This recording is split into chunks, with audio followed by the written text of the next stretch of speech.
کیا نبی کریم صلی اللہ علیہ وسلم نے مباہلہ کیا تھا؟ میں عرض کر چکا ہوں کہ نہیں کیا، ایسی کوئی روایت دنیا میں ثابت نہیں ہے۔ قرآن کریم میں جو کہا گیا کہ اگر یہ لوگ آپ سے مطلب جھگڑا کرتے ہیں باوجود دلائل دیکھنے کے، مانتے نہیں، ہٹ درمی کرتے ہیں، تو آپ انہیں چیلنج دے دیں۔ وہ چیلنج نبی کریم صلی اللہ علیہ وسلم نے دے دیا۔ اس چیلنج کے جواب میں انہوں نے چیلنج کو قبول ہی نہیں کیا۔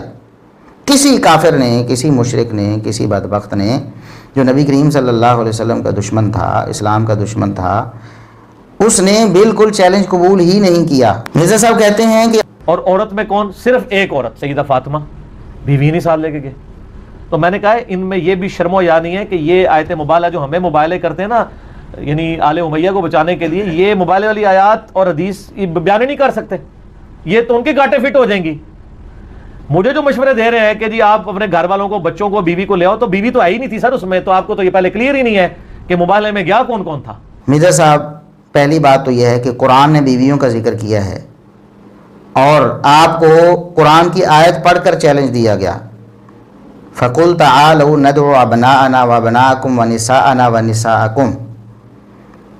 اے نبی آپ کہہ دیجئے تم اپنے بیٹوں کو لے کر آ جاؤ، اپنی بیویوں کو لے کر آ جاؤ، اور اپنے آپ کو میدان میں لاؤ۔ بالکل یہی آیت پڑھ کر آپ کو چیلنج دیا گیا۔ پہلی بات تو یہ ہے کہ قرآن نے نساء کا ذکر کیا۔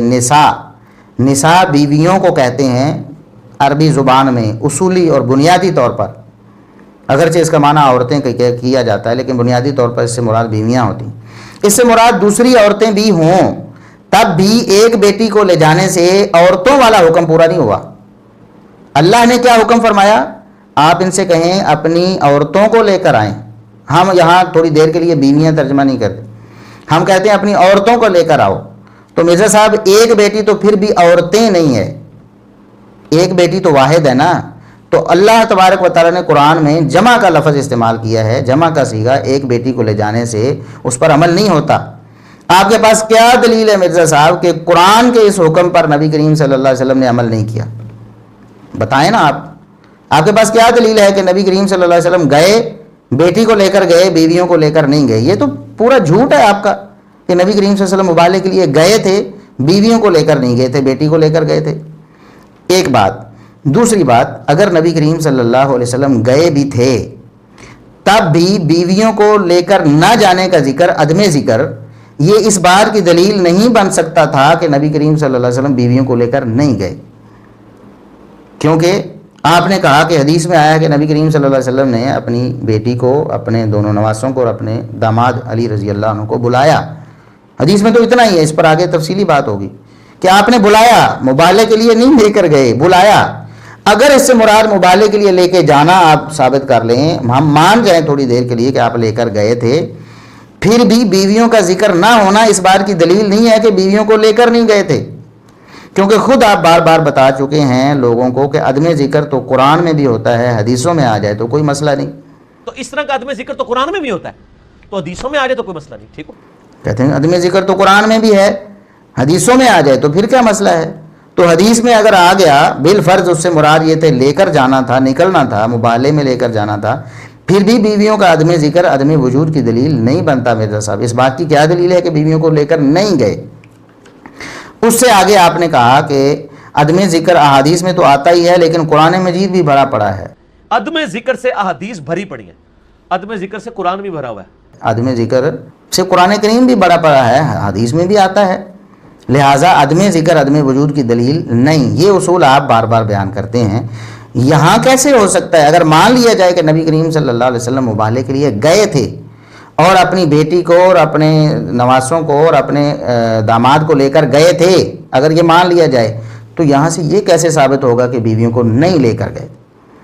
خود مرزا صاحب آپ کے اصول کے مطابق بھی یہ بات ثابت نہیں ہوتی، اور یہ جہالت ہے، اور یہ قرآن و حدیث کی نصوص کا انکار ہے، کیونکہ کتنی نصوص ہیں جہاں عدم ذکر ہے، پھر وہاں بھی آپ کہیں گے کہ یہ چیز موجود ہی نہیں۔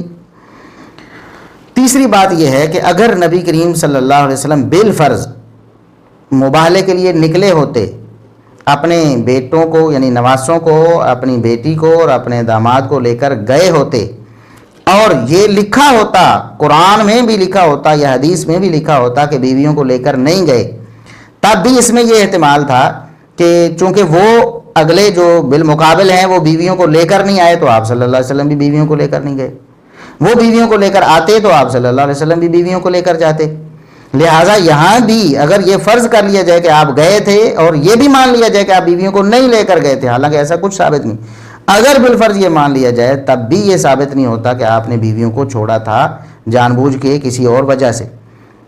یہ بھی احتمال تھا کہ وہ بیویاں نہیں لے کر آئے تو آپ صلی اللہ علیہ وسلم بھی بیویاں نہیں لے کر گئے، وہ بیٹیوں کو لے کر آئے آپ بھی بیٹی کو لے کر چلے گئے، بس اتنا۔ اب حالانکہ یہ تو ثابت ہی نہیں سرے سے کہ آپ گئے ہوں، مباہلے کے لیے تو آپ گئے ہی نہیں سرے سے، جیسا کہ آگے ہم دلائل سے ثابت کرنے والے ہیں۔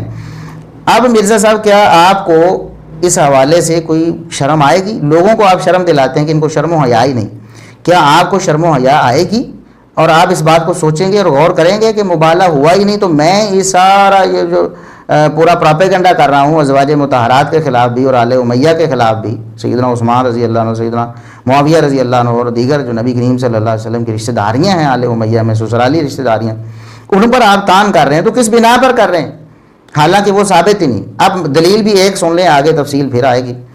سیدنا عبداللہ بن عباس رضی اللہ عنہما، مرزا صاحب صحابی رسول ہیں عبداللہ بن عباس رضی اللہ عنہما، ان سے یہ صحیح سند سے بات ثابت ہے، تفسیر عبد الرزاق میں، امام عبد الرزاق رحمہ اللہ کی تفسیر ہے، اس میں صحیح سند کے ساتھ حدثنا معمر قال اخبرنی عبد الکریم الجزری عن اکرمہ قال ابن عباس رضی اللہ عنہما لو خرج الذین یباہلون النبی صلی اللہ علیہ وسلم لراجعوا لا یجدون اہلا ولا مالا۔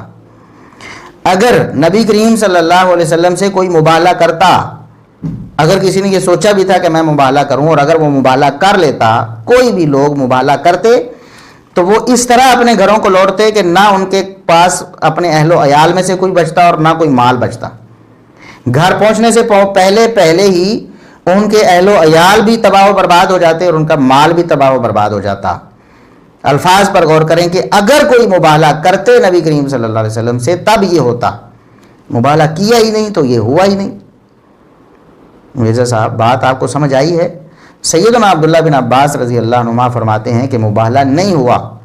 اگر نبی کریم صلی اللہ علیہ وسلم سے کوئی مبالغہ کرتا تو یقیناً جن چیزوں کو انہوں نے لے کر آنا تھا اہل و عیال کو، وہ بھی ادھر ہی تباہ و برباد ہو جاتے ساری دنیا کے سامنے، ان کا مال جائیداد سب کچھ تباہ و برباد ہو جاتا۔ یہ عبرت بن جاتے کہ انہوں نے نبی کریم صلی اللہ علیہ وسلم سے مبالغہ کیا اور یہ جھوٹے ہیں، واقعی ان پر لعنت برس گئی۔